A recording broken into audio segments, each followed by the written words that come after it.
और चलिए इसी बीच आगे बढ़ते हुए आपको बड़ी खबर बताएं। पश्चिम बंगाल में सियासी घमासान तेज हो गया है। सीएम ममता बनर्जी पर बीजेपी का बड़ा हमला सामने आया है। बीजेपी ने ममता बनर्जी की हिटलर से तुलना की है।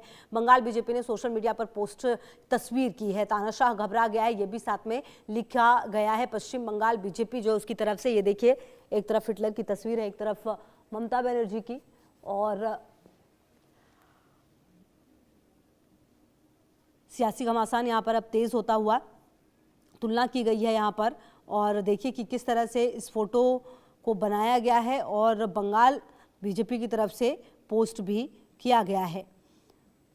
तो आपको बता दें कि पश्चिम बंगाल में अब चुनाव होने हैं और उससे पहले अब लगातार इस तरह की घटनाएं जो हैं वो निश्चित तौर पर सामने आएंगी। और अब आपको बता दें कि सीएम की तुलना जो है, सीएम ममता बनर्जी की तुलना हिटलर से की गई है। और अब इस पर क्या कुछ और प्रतिक्रिया आएगी ये तो देखना अहम होगा, लेकिन फिलहाल जो तस्वीर आई है वो आप देखिए कि किस तरीके से यहाँ पर रखी गई है। और जो सियासी घमासान है वो काफ़ी तेज़ है। ममता दीदी के आधे चेहरे के साथ मूंछ वाला हिटलर, बीजेपी ने टीएमसी चीफ पर बड़ा हमला किया है। जी हाँ, विधानसभा चुनावों के लिए राज्यों के प्रभारी तय करने के बाद बीजेपी ने पश्चिम बंगाल की मुख्यमंत्री ममता बनर्जी पर सबसे बड़ा हमला बोला है। पश्चिम बंगाल बीजेपी ने सोशल मीडिया पोस्ट में ममता बनर्जी की तुलना जर्मनी के तानाशाह हिटलर से की है। बीजेपी ने लिखा, तानाशाह घबरा गया है। जी हां, आपको बता दें बीजेपी ने बिहार के मंत्री नितिन नवीन को नया कार्यकारी अध्यक्ष नियुक्त करने के बाद पश्चिम बंगाल की मुख्यमंत्री ममता बनर्जी पर बड़ा हमला किया। बीजेपी ने ममता बनर्जी की तुलना जर्मनी के तानाशाह हिटलर से की है। सोशल मीडिया प्लेटफॉर्म एक्स पर पश्चिम बंगाल बीजेपी की तरफ से एक पोस्ट साझा की गई जिसमें बीजेपी ने कहा, दोनों एक ही हैं। इसके साथ ही बीजेपी ने लिखा है कि तानाशाह घबरा गया है। बीजेपी ने ममता बनर्जी पर हमला ऐसे वक्त पर किया है जब राज्य में चुनाव आयोग द्वारा एसआईआर के बाद ड्राफ्ट वोटर लिस्ट जारी की जानी है। आयोग ने बंगाल में बिहार से भी अधिक नाम मतदाता सूची से काटे हैं। कुल 58 लाख मतदाताओं के नाम हटाए गए। ममता बनर्जी की अपनी विधानसभा सीट भवानीपुर से भी 40,000 से ज़्यादा वोट डिलीट हुए हैं।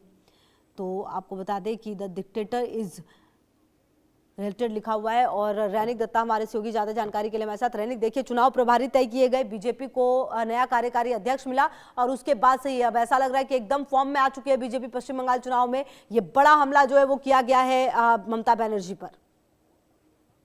देखिए, एकदम बोल सकते हैं कि पश्चिम बंगाल में चुनाव के पहले ममता बनर्जी के खिलाफ में बड़ा हमला बीजेपी का, क्योंकि एक तरफ अगर देखा जाए तो तृणमूल कांग्रेस के खिलाफ इसके पहले बहुत सारे बार आवाज बुलंद किए हैं बंगाल बीजेपी, मगर अभी डायरेक्टली हिटलर के साथ तुलना और हिटलर के तस्वीर के साथ ममता बनर्जी का तस्वीर एकदम मार्च करते हुए सोशल मीडिया में पोस्ट करते हुए हिटलर के साथ तुलना करना, एकदम बोल सकते हैं कि बड़ा हमला बंगाल बीजेपी की तरफ से ममता बनर्जी के खिलाफ। दूसरी तरफ बंगाल में 2026 साल में चुनाव होने जा रहा है और एसआईआर का पर्व भी खत्म हो चुका है। एसआईआर का अभी कल जो लिस्ट निकलने वाला है। ठीक उसके पहले ममता बनर्जी एकदम डर गए हैं। Mamata Banerjee same, both are same, जैसे कि पोस्टर में लिखा गया है, बोथ आर शेम, यानी ममता बनर्जी को हिटलर के साथ तुलना करते हुए उनके खिलाफ में जो हमला वो अभी बीजेपी की तरफ से एकदम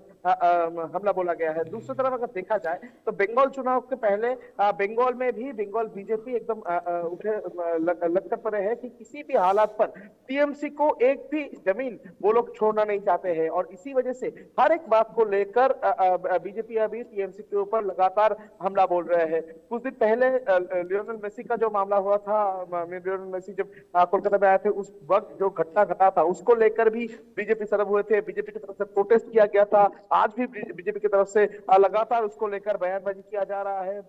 ममता सरकार को घेरा जा रहा है। ठीक अभी ममता बनर्जी के राज में जिस तरीके का लॉ एंड ऑर्डर सिचुएशन है, जिस तरीके का सिचुएशन बंगाल में है, उसी को हथियार करते हुए अभी हिटलर के साथ ममता बनर्जी का तुलना किया जा रहा है। यानी एक तरफ लगातार जो जिस तरीके का जर्मनी का तानाशाही हिटलर जिस तरीके से काम करते हैं उसी को सामने रखते हुए ममता बनर्जी के साथ भी तुलना अभी किया जा रहा है।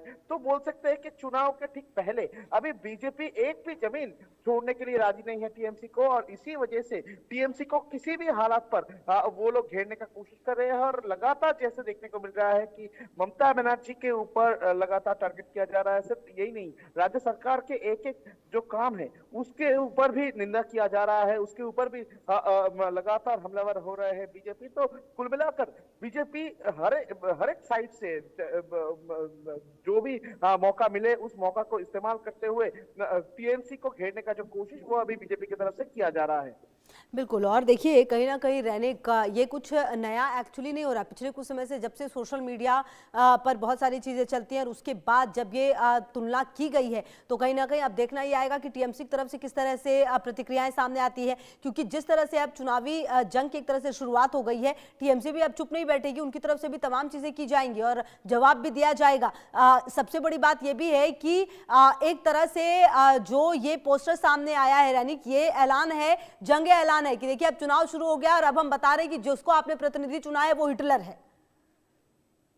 एकदम ही चुनाव का ऐलान हो चुका है बोल सकते हैं, क्योंकि जिस तरीके से बीजेपी लगातार हमलावर है, जिस तरीके से बीजेपी इस तरीके का पोस्टर सोशल मीडिया में स्प्रेड कर रहे हैं, पोस्ट कर रहे हैं, तो उसमें एकदम जंग का ऐलान बोल सकते हैं कि बीजेपी की तरफ से कर दिया गया है कि किसी भी हालात पर बीजेपी टीएमसी को एक भी जमीन छोड़ने के लिए राजी नहीं है और जो भी कांड हो उसको लेकर किसी भी हद तक टीएमसी का अगर इन्वॉल्वमेंट उसमें मिल जाए तो उसमें टीएमसी को किसी भी हालात पर घेरने का जो प्लानिंग वो बीजेपी की तरफ से किया जा रहा है। और लगातार बंगाल बीजेपी जो है वो इलेक्शन के लिए ठीक है रैनिक, लगातार इस पर नजर रहेगी, आगे भी देखेंगे किस तरह से इस पर और प्रतिक्रियाएं सामने आती है। बहुत शुक्रिया आपका इन तमाम जानकारियों के लिए।